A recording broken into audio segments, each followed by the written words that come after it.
Elhamdülillah, innel hamdülillah, nahmaduhu ve nasta'inuhu ve nastağfiruh ve na'udhu billahi min şururi enfusina ve min seyyiati a'malina. Men yehdihillahu fela mudille leh ve men yudlil fela hadiye leh. Neşhedü en la ilahe illallah vahdehu la şerike leh ve neşhedü enne Muhammeden abduhu ve rasuluhu ersele. Ya eyyühellezine amenu ittaqullaha hakka tukatih ve la temutunne illa ve entum muslimun. أيها الناس اتقوا ربكم الذي خلقكم من نفس واحدة وخلق منها زوجها وبث منهما رجالا كثيرا ونساء يا أيها الذين آمنوا اتقوا الله وقولوا قولا سديدا يصلح لكم أعمالكم ويغفر لكم ذنوبكم ومن يطع الله ورسوله فقد فاز فوزا عظيما أيها الناس يروى عن ابن عباس رضي الله عنهما أن رسول الله صلى الله عليه وسلم صام يوم عاشوراء وأمر بصيامه.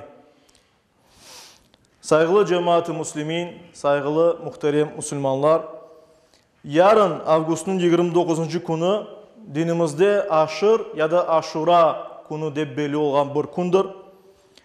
Bu günün değeri, kıymeti büyüktür dinimizge göre ve başka dinlerge göre. Bütün semavi dinlerde ona ayrı bir yer ayrıla. Çünkü rivayet edilgenine göre birçok peygamberle bu günde güzel ve tarihi vakayalar olup geçken. Misal olarak getirsek, birkaç misal getirsek, Hazreti Nuh aleyhisselam tufandan kurtulan idi bu Aşura gününde, Aşır gününde. Ve Hazreti Musa ve onun kolu tubunda olan Yahudiler Firavundan bu günde kurtulgan ediler.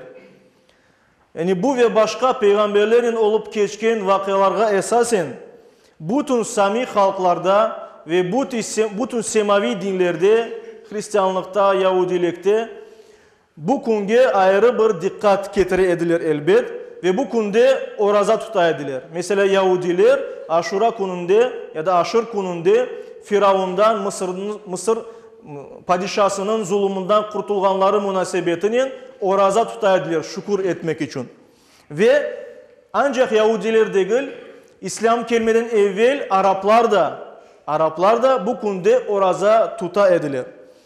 İslam dini gelgenden son Peygamberimiz sallallahu aleyhi ve sellem evvelki peygamberlerden kalan bazı güzel adetlerini, ibadetlerini devam ettirdi.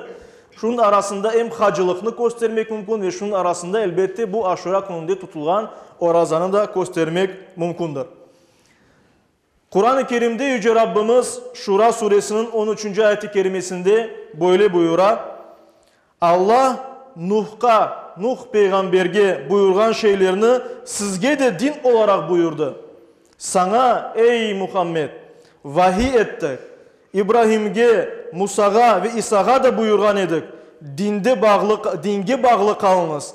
Din meselesinde ayrılıkka düşmeyiniz de buyurulur Kur'an-ı Kerim'de.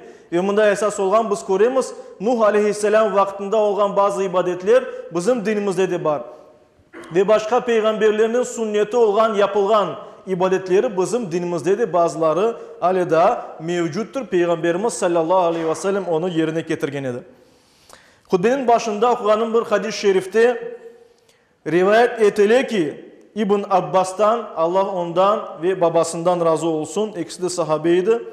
Peygamberimiz sallallahu aleyhi ve sellem Aşure gününde ya da Aşır gününde oraza tutaydı ve bu günde oraza tutmakını emir eteydi de buyurgan. Yani mutlak ozu tutaydı ve Müslümanlara da buyuraydı. Müslümanlar da Aşure gününde, Aşır gününde oraza tutaydılar. Ve bu hadis daha da başka hadislerin açıklana Bukhari'nin hadisler cihintinde buyurulanı üzere Hazreti Ayşe anamız Allah ondan razı olsun buyurdu ki Aşır günü Kureyş'in cahiliye devrinde İslam'dan evvel oraza tutkanları bir gün idi. Resulullah da bu gün oraza tutaydı. Medine'ye hicret etken vakitte bu orazaga devam etti. Yani Medine'de de Aşure gününde, Aşır gününde oraza tutaydı. Ve başkalarına da emir etken idi onu tutmağa. Ama Ramazan orazası farz etilgenden son ozu Aşır gününde oraza tutmakını toktatkan bundan sonra Müslümanlardan istegenleri bu kunde oraza tuttular, istemegenleri tutmadılar diye buyurdu. Başka hadislerde de bakanımızda anlaşılganına göre Ramazan ayında oraza tutmak farz etilgenden son Aşure gününde oraza tutmak sünnet oldu. Ve Peygamberimiz her daim bundan sonra Aşure gününde oraza tutmadı. İnsanlar bunun farz de bellemesinler. Sünnet olanını anlasınlar ve ona göre de Müslümanlardan kim istese bu günde oraza tutması mümkündür. Hatta Peygamberimiz sallallahu aleyhi ve sellem'in hadislerini esasen biz bilemiz.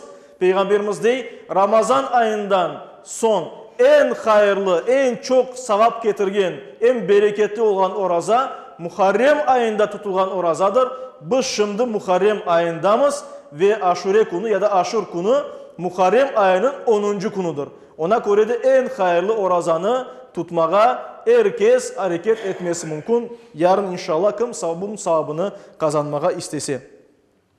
Ve hadislerde de geçkeni gibi Peygamberimiz sallallahu aleyhi ve sellem başka din vekillerini oşamamak için bir gün değil de en azından 2 gün tutmasını sünnet yani güzel bir hareket olarak bizge gösterdi.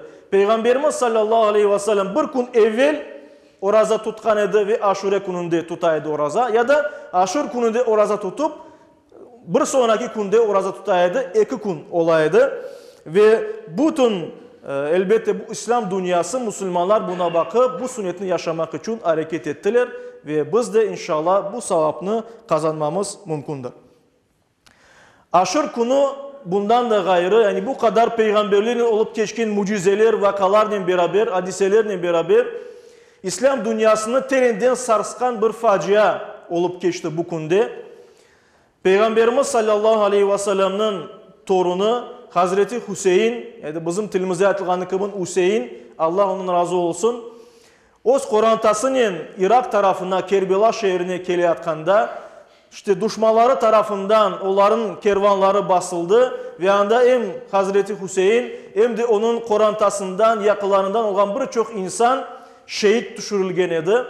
Ve o vakit bütün İslam dünyasında böyle pek kederli olarak bunu karşıladılar. Büyük bir vakıya oldu ve hala da onun neticelerini biz İslam dünyasında yaşayamız. Ve Müslümanların birleşmesini keder etken sebeplerden birisi işte buna bu hareketten başlayan hareketlerini göstermek mümkünmüş elbet. Yüce Rabbimiz bunu akılımızda tutmak gerek olganımızı hepimizge nasip eylesin elbet. Ve Allah-u Teala bizim hepimizni, halkımızını, dünya Müslümanlarını böyle büyük ya da küçük bütün facialardan korçalasın. Yani bütün halk üstüne gelecek ya da her bir insanın tek tek her bir fertke gelecek facialardan her birimizni korçalasın. Bu mübarek günde, Aşur gününde Müslümanların birbirine ağa kardeş olganını hatırlayık, birbirine daha yakın olmağa tırışayık. Bu mübarek günde birbirimizge dua eteyik, özümüz için, koratamız için dua eteyik. Peygamberimizin sünneti olan, evvelki ümmetlerinin sünneti olan orazamızını tutayık, başka hayırlı ibadetler yapayık, hayırlı ve iyilik olan işlerini becereyik. Bu günde sadakalar vereyik ve ne kadar ibadet yapıp olsak, Kur'an okumak gibi ve başka ibadetlerini yerine getirmeye tırışayık. Yüce Rabbimiz bu gününü, Aşur gününü hepimizge hayırlı olmasını, hayırlarga sebep olmasını ve mübarek olmasını nasip eylesin. Yüce Rabbimiz her birimizge Müslüman olarak yaşamağa ve son nefesimizni Müslüman olarak vermeye nasip eylesin. Amin.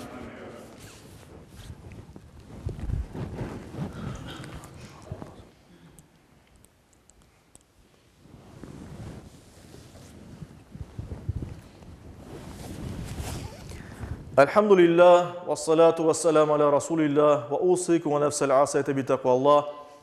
İnna Allah ve melaiketehu yusallun alen nebi ya eyyühellezine amanu sallu aleyhi ve yusallimu teslima.